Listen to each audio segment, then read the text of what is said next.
നമസ്കാരം. കോളേജ് വിദ്യാഭ്യാസത്തിന്റെ അവസാന നാളുകളിൽ ഞങ്ങളിപ്പോൾ നിങ്ങളെ കാണിച്ചുകൊണ്ടിരിക്കുന്നത് 103 എന്ന റൂം നമ്പറാണ്. ഇവിടെ ഒരു പറ്റം സുഹൃത്തുക്കൾ 5 പേർ. സുബിനും നവനീതും നിതീഷും ജിബിനും ജിതിനും അടങ്ങിയ 5 കൂട്ടുകാർ.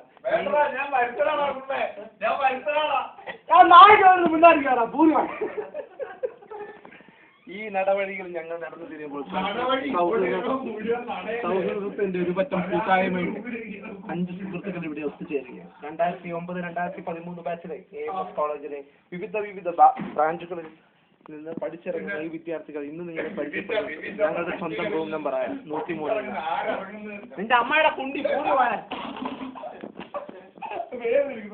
ഇത് നമ്മുടെ സ്വന്തം ജിതിൻ. ഒബാമ എന്നറിയപ്പെടുന്ന ഞങ്ങൾ ഒബാമ എന്ന് വിളിപ്പേരില്ല. ഞങ്ങളുടെ സ്വന്തം ജിതിൻ കോഴിക്കോട്ടുകാരനാണ്. പക്ഷെ അതിന്റെ അഹങ്കാരമൊന്നും അവന്റെ മുഖത്തില്ല. കണ്ടോ, ആ മുടി കണ്ടോ നിങ്ങൾ? ഇതാണ് അവന്റെ ഹൈലൈറ്റ്. ഇനി ഞങ്ങൾ പരിചയപ്പെടുത്താൻ പോകുന്നത് ഞങ്ങളുടെ സ്വന്തം പൂക്കുറ്റിയാണ്. അടിച്ച് 4 നേരമല്ല, ഒരാൾ 4 നേരം അടിച്ച് പൂക്കുറ്റിയാകുന്നതിൽ ഒരാൾ. പക്ഷെ ഇവൻ 12 മണിക്കൂറും പൂക്കുറ്റിയാണ്. അങ്ങനെയാണ് ഞങ്ങൾ ഇവനെ പൂക്കുറ്റി എന്ന ഓമന വിളിപ്പേരുള്ള ഇവനെ. എന്ത് പറയാൻ നിനക്ക് ആ പേരില്ലേ?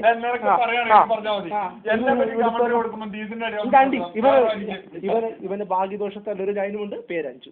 ഓക്കെ, ഇവൻ അന്യഗ്രഹ ജീവി എന്നറിയപ്പെടുന്ന ഞങ്ങൾ സ്വന്തം ജോൺ. ഇനി നമ്മൾ കടന്നു പോയിച്ചത് നവനീതിന്റെ ബെഡിന്റെ അകത്തേക്കാണ്. സോറി, അവനിപ്പോൾ ഇവിടെ നാട്ടിലായിരിക്കുന്നത് കൊണ്ട് ഞങ്ങൾ ഇപ്പോൾ അവന്റെ മുഖചിത്രം എടുക്കാൻ കഴിയുന്നില്ല. ഇതാണ് അവന്റെ റൂം. ആ ട്രൗസർ കണ്ടോളൂ. ഇതാണ് അവന്റെ ദേശീയ സ്വന്തം ട്രൗസർ. ഈ ട്രൗസർ അലക്കുന്നത് കാലത്ത് ഞങ്ങളും കാതോർത്തിരിക്കുകയാണ്. ഇത് നമ്മുടെ സുബിൻ വാസു എന്ന വടകരക്കാരുടെ റൂമാണ്. അവന്റെ സ്വന്തം ലാപ്പാണിത്. പക്ഷെ ഇത് ഇപ്പോൾ പബ്ലിക് ലാപ്പായി ഞങ്ങൾ അറിയപ്പെടുത്തിക്കൊണ്ടിരിക്കുകയാണ്. ഇതിന്റെ ക്യാമറാമാനും ഇപ്പോൾ സുബിനാണ്. നിങ്ങൾക്ക് അവന്റെ മുഖം നേരിട്ട് കാണാം. വടകര സ്വദേശിയാണ്.